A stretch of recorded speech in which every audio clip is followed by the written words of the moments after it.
Good day, everybody. I want to go over today how to propagate sago palm. I have a lot of these things, and all the ones I have regrown. I bought three uh, sago palms when I first built this house, and I have, man, probably over 30, and I got them all from those three. So I was just going to show you how to propagate a sago palm. Now what I do is when I trim them up every now and then, I always see where I had a pups growing around the bottom of the tree, and I can almost tell when one is going to be turn into a good palm, but because some of them don't turn into good palms, but that one right there I can tell by the fullness of the bulb that it's going to be a good plant. So what I need to do is pry around it and try to pull it away from the plant. So what you want to do is you want to try to get the what they call the tap root. If you can get that root, that's going to greatly increase your chances of being able to put it in a pot and turn it into a good plant. A lot of times you can't get the tap root. A lot of times it'll break off trying to get it from around the mama plant. You do want to wait. I have learned that it's best to wait to let those things get a little mature and not pull them when they too small, because it just takes a longer time for them to turn into a good tree. It's better to let them get a little maturity right up under the mama plant, because they'll grow so much faster. But the downside of that is that the longer it sits there, the harder it is to get that tap root, because sometimes that tap root will get fused to the base of the mother plant, or it'll just get so long and entangle in the roots of the plant, the mama plant.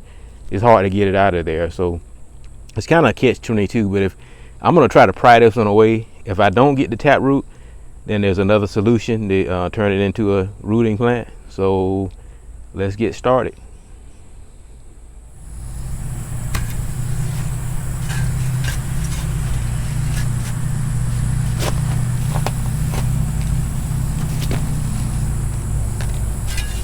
I'm going to just try to get up under the base of that plant and just try not to damage the mama plant. Just gonna go around it, spear around up under it. It helps if you take all the leaves off. You don't have to though.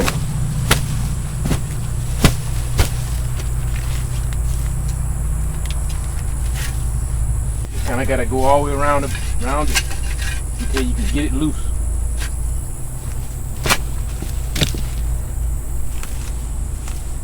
It's also good for the mama plant to get some of these suckers from around it so it can breathe.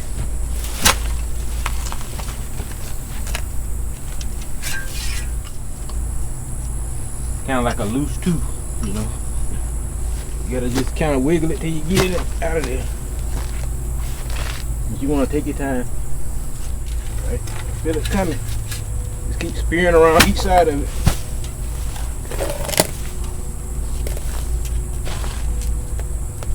You don't have to worry too much about damage the bulb, because it's real hardy. Okay, sometimes you will have to get down there with your gloves and kind of wiggle on it a little bit and just kind of determine where you're at with it. Like I said, your main objective is to get that tap.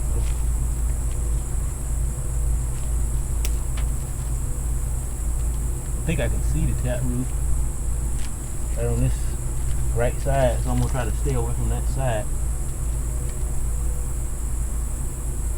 All right, see if we can get a little bit deeper up under it.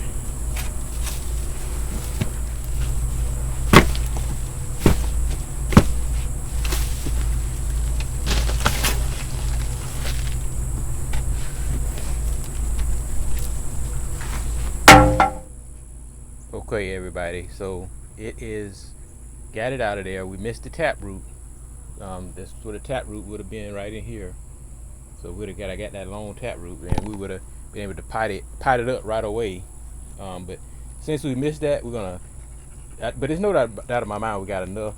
So, but what I'm gonna do is I'm gonna let it sit out for about 3 or 4 days and let it form a scalp. You know, it'll, just like if you scratch your skin and you form a scalp, this sago bulbs will do the same thing, and that will allow it to, once we let it heal a little bit, we'll sit it down in a pot with some rich potting mix, and then it should form roots.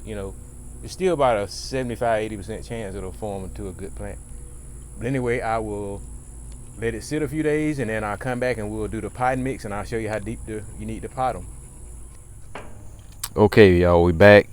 It's probably about a week later, 7-8 days later. So it went a little bit longer than I anticipated. Generally, you only want them to dry out about 3, maybe 4 days. So it's been longer than that, and we've gotten a lot of rain. And I left them outside, so they got wet. So they got a little bit of mold, but that's not going to hurt them. Shouldn't hurt them. As long as these bulbs are still solid, they're very resilient, and they should still work fine.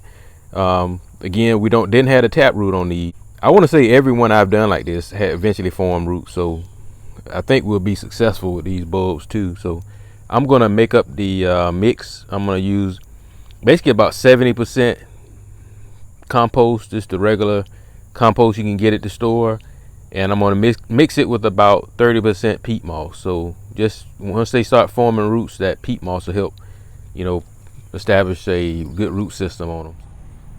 Okay, I got my soil mixed up, and I don't fill my pots all the way up. I fill them maybe a little over halfway full. You don't really need to fill them up all the way to get the plant started. By next year, they've been formed roots, and you can go ahead and plant them. If you decide to keep them in a pot a little bit longer, you don't have any place to set them or plant them, then you will need to repot them and put a little bit more soil in there, so the roots will have a little more room to expand. But this is perfect for getting them started. So what I will do, I got my soil packed down in the pot real good, and what I will do is just grab a fistful of soil and just kind of pull it to the side, each side, and develop like a hole to put it in. So you don't want to plant them too deep in your soil, because you don't want that bulb to rot. So you want it to be up out of the ground up out of your soil a good bit, so it can breathe and the bulb can stay solid, and then it'll start forming those roots at the bottom.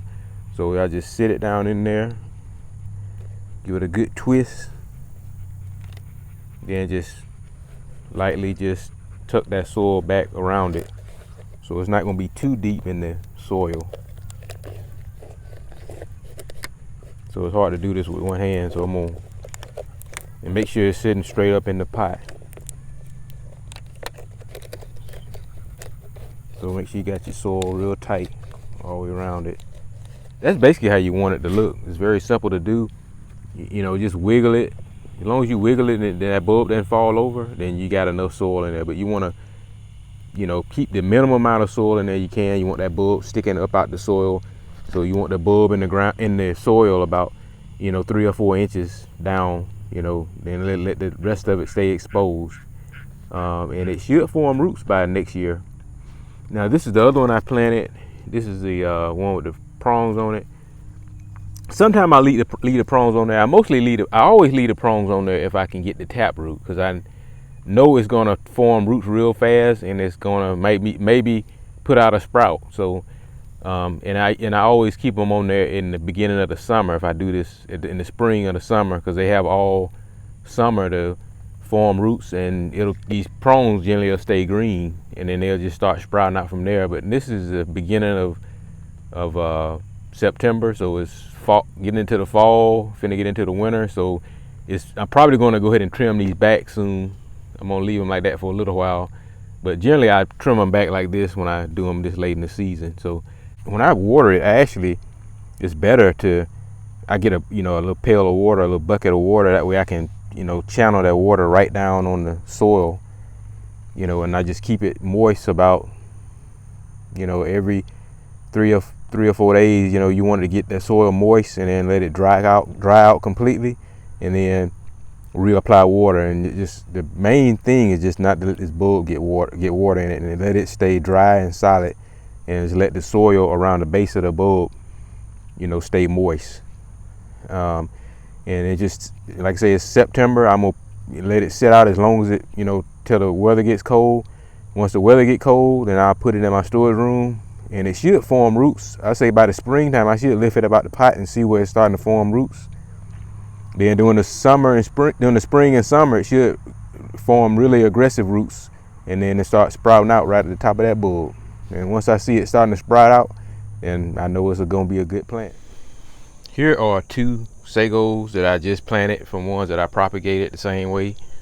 So, like I said, I just planted these, and as long as you plant them in the correct way, and prep the soil around them and up under them. And I have a video on how to plant a sago that you can watch. But as long as you plant them in the right way, in about 3 years it'll look like that.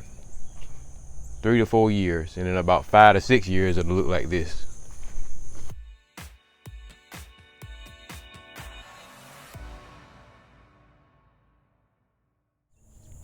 Okay, here's some more that I got propagated from last year. So we got some more here that's ready.